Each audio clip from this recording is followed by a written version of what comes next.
Hi, I'm Rachel. I'm here with my cat Leia for as long as she's going to stay with me. Maybe it's best if she leaves soon, I don't know, because I figured I would start this, my weekend reading update, with an update about an audiobook that I actually finished a couple of weeks ago and have been forgetting to mention. It's Cat Daddy. It's the autobiography or memoir from the host of the Animal Planet show My Cat from Hell, Jackson Galaxy. He does house calls and helps guardians figure out why their cats are peeing all over the place or whatever, what have you. And throughout the course of this obviously pretty PG show, he referenced having a rough past and how cats kind of got him on the straight and narrow of figuring out what his life is and getting to it. And so he goes into a lot more detail with a lot more cursing in the memoir, where he talks about his drug addiction and his food addiction and alcoholism and things like that, and his desire to get into the music biz, which ultimately led him to a shelter job, which turned out to be more meaningful to him than he thought it would be. And so then he also gets into shelter politics about what it means to work in a shelter with all of these unwanted dogs and cats and other animals, and what we should do to help in that situation.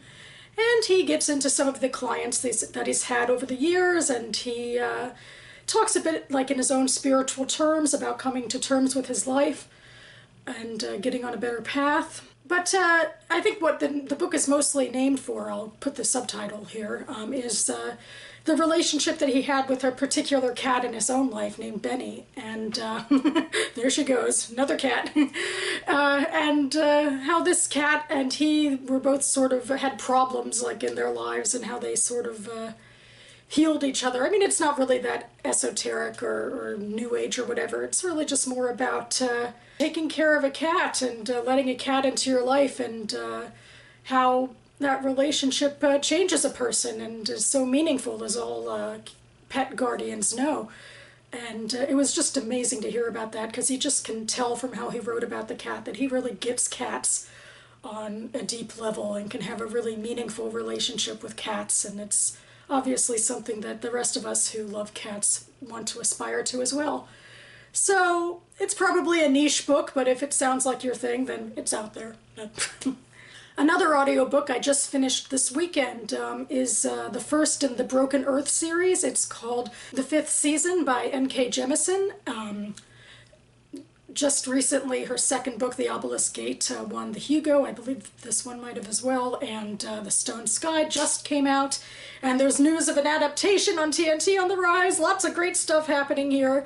It's a really, it's a good epic fantasy about an Earth that's plagued by all sorts of seismic activity. It's a very dangerous place to live, and there's people that arise who can help control the Earth and keep it a little more stable as things go, but they turn into this class that is reviled and is persecuted and is treated as the other. And so we get all of this commentary into what it is to deal with this marginalization and this prejudice. And it's just very deep world building on so many levels about how the society works, how the folklore builds up, and into this magical system having to do with geology and what have you. And we follow these three narrators, this middle-aged woman who's dealing with a tragedy and is on the run to catch her husband, and this young adult woman who is on this mission for the first time, and then this young girl who has just been found to have these powers and is being escorted to this school. And at first, I guess, I don't know, I feel a little prejudiced by the fact that I'm also, watching Game of Thrones around this time, and there's a lot of more variety of viewpoints in fleshing out the world in Game of Thrones, although in a way that doesn't even seem fair because they're all high-born people. But they all have different perspectives on the conflicts in their lives, whereas here we're following three origins, and so they're all dealing with the same sort of prejudices from the rest of the community and have similar sorts of lives. But as the story goes on and you get to see the connections between these narrators, it really just becomes a fascinating story in how they connect and what that means to the broader story. And I really wish I could read it again, or I actually listened to the audiobook while I said that, and I liked the audiobook narrator. She was this deep alto voice, so she could get male voices and female voices both really well, and she spoke with this earnest sensitivity about these really fraught topics. It's another very depressing epic fantasy book, but I think there's some great stuff in there, and I'm really looking forward to getting to the second book. Next, I'll just really briefly mention All the Rivers by Dorit Rabinyan and translated by Jessica Cohen, but just the other day I did a much more in-depth review for this on my channel for Women in Translation Month, so I'll just link to that. I really liked it. I'm also about halfway into Friends for Life by Meg Wolitzer. It's the third Wolitzer book that I've read this month, and I would say it's my least favorite, but in that I'm saying that I still really enjoy it. I like the characters and their interactions, but it isn't really grabbing me on a deeper, more thoughtful level than that, unlike the other two books.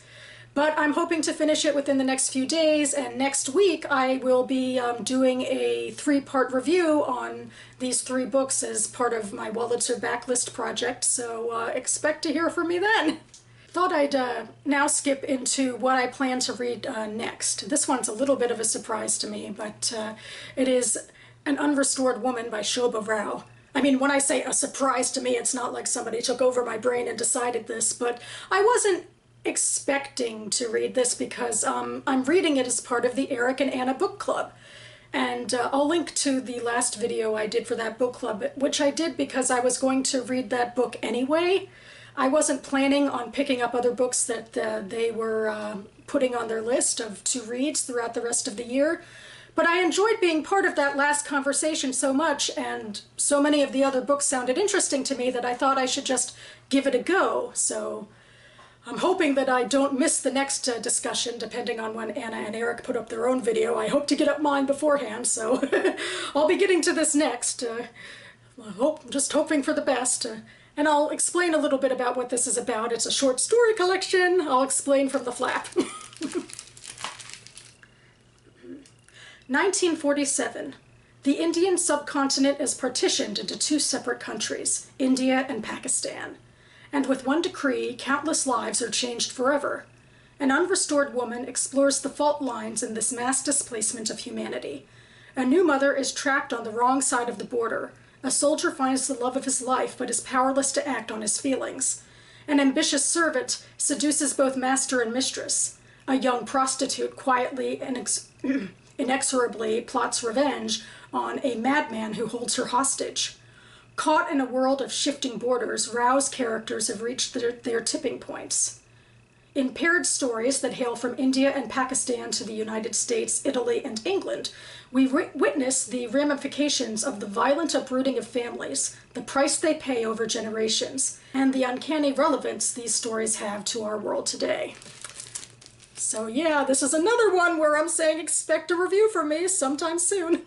And a little further out into the week, or maybe even beyond, I'm hoping to get to, well, there's no cover. This is Stories of Fannie Hurst. It's a collection that my parents got for me sometime last year, and I talked about it briefly in the Try a Story tag I did in July, so I'll link to that below. This is a Jewish-American author who wrote about immigrant issues and was apparently pretty popular back in the first few decades of the 20th century. So I'm hoping to read this collection slowly and get a sense of who she is. I'm really excited about it. And finally, back to something currently in process, I'm reading The Return of the Native with Curtis from Curtis Books and Films. We've been reading it for the last few weeks. We just finished book 4 for this week.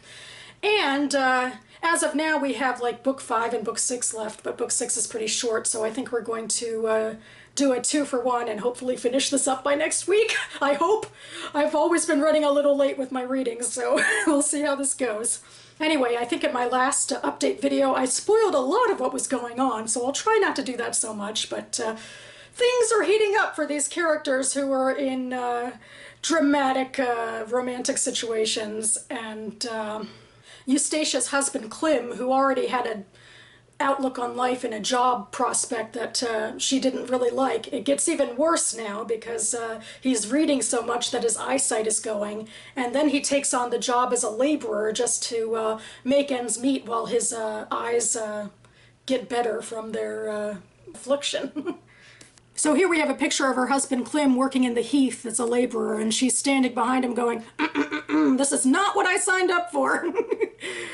I think a lot of the themes of this part of the book is how a leopard can't change his stripes. I think that's what I wrote to Curtis in an email. Like, Eustacia married Clem even though she really wanted something different than he wanted to provide, and it's only getting worse from here. And meanwhile, her old lover is back into her again now that she's unattainable. You know, it's one of those, oh, I only like you if I can't have you sort of deals. So, you know, they're just amping up the drama with that sort of selfishness, and then even more dramatic things happen that are sort of connected to their selfish choices, but I guess I'll probably just spoil that next week when I talk about the end of the book. But yeah, it's a lot of fun to read the interactions between the characters. And I'm hoping you can still see me, because I think my battery's gone dead again, I guess. So I'm gonna sign off from here. That's what I've been reading. Hope you've been reading good stuff too. Thanks so much for watching, and I'll see you next time.